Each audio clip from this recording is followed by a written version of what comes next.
Tali pocong bayi, maklar tanah, part 1. Tahun 1960 di pedalaman kampung di kota Malang. Pagi ini terdengar teriakan pilu seorang wanita, membuat para warga keluar rumah untuk mencari sumber dari suara itu berasal. Semua warga keluar dari rumahnya dan menghampiri rumah yang menjadi sumber keributan di pagi buta tersebut.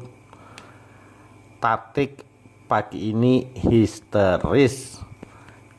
Dia histeris melihat sang bayi yang ditinggal selama beberapa menit untuk mengambil air wudhu sudah tidak bernyawa. Pasalnya, sebelum dia keluar dari kamar, dia masih bercanda dengan sang buah hati hingga akhirnya dia menyusui bayinya dan tertidur pulas. Barulah dia keluar dari kamar menuju ke kamar mandi. Duka mendalam sangat nampak di kedua wajah suami istri tersebut. Seakan tidak rela kehilangan sang buah hati yang sudah dinanti penantian yang cukup lama selama 5 tahun. 3 hari setelah meninggalnya sang bayi, Pak Rohim, bapak dari Somad, mendapatkan rezeki yang berlimpah dikarenakan beliau berhasil menjual tanah milik Pak Kades dengan luas 3 hektar dan mendapatkan keuntungan sebesar 1 miliar.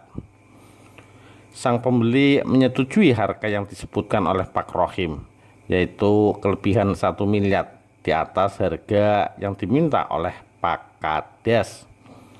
Karena rezeki yang melimpah tersebut, akhirnya Pak Rohim mengadakan pengajian cucunya dengan megah hingga mendatangkan orang besar ke desa.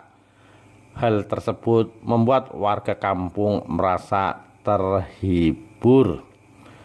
Tapi tidak demikian dengan Tatik dan Somad. Mereka masih larut dalam kesedihan. Setelah acara selesai, pagi harinya Somad pergi meninggalkan istrinya yang masih larut dalam duka, dan kedua orang tuanya Somad pergi meninggalkan desa. Kabar angin yang beredar di masyarakat setempat, Somad pergi dari istrinya karena kecewa dan lebih memilih wanita lain.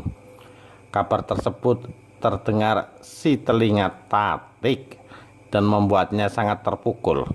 Tatik mengalami depresi berat dan yang mengurus Tatik dengan sabar adalah ibu mertuanya. Seminggu sebelumnya, Pak Kades tidak sengaja bertemu dengan Pak Rohim di kantor kepala desa. Pak Rohim hendak menanyakan surat-surat yang harus disiapkan untuk membuat berkas cucunya nanti. Dia mendengar sekilas pembicaraan Pak Kades. Dengan orang lain yang berada tak jauh darinya. Iya, tanah yang di pinggir jalan besar itu, yang ada beberapa pohon jatinya, tolong dipaksakan. Luas tanahnya sekitar 3 hektar lebih.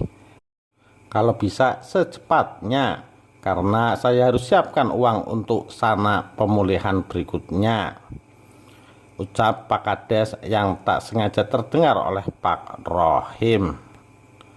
Baik Pak, saya akan segera pasang tulisan dijual di tanah tersebut.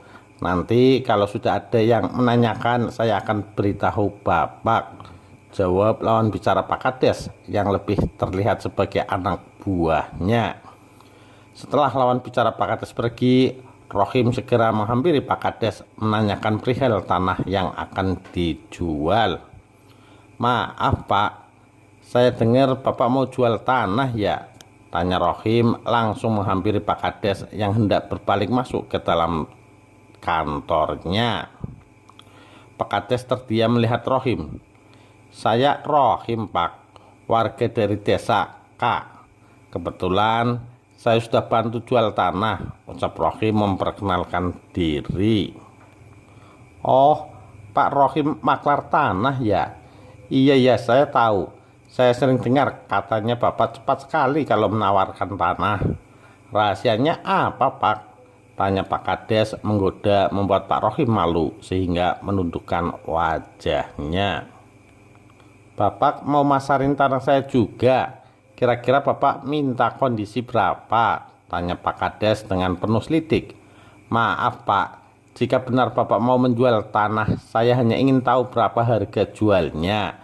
Nanti saya ambil keuntungan dari kelebihan harga yang Bapak sebutkan, ucap Rohim menjelaskan. Oh begitu, jadi bukan komisi ya, ucap Pak Kades menegaskan.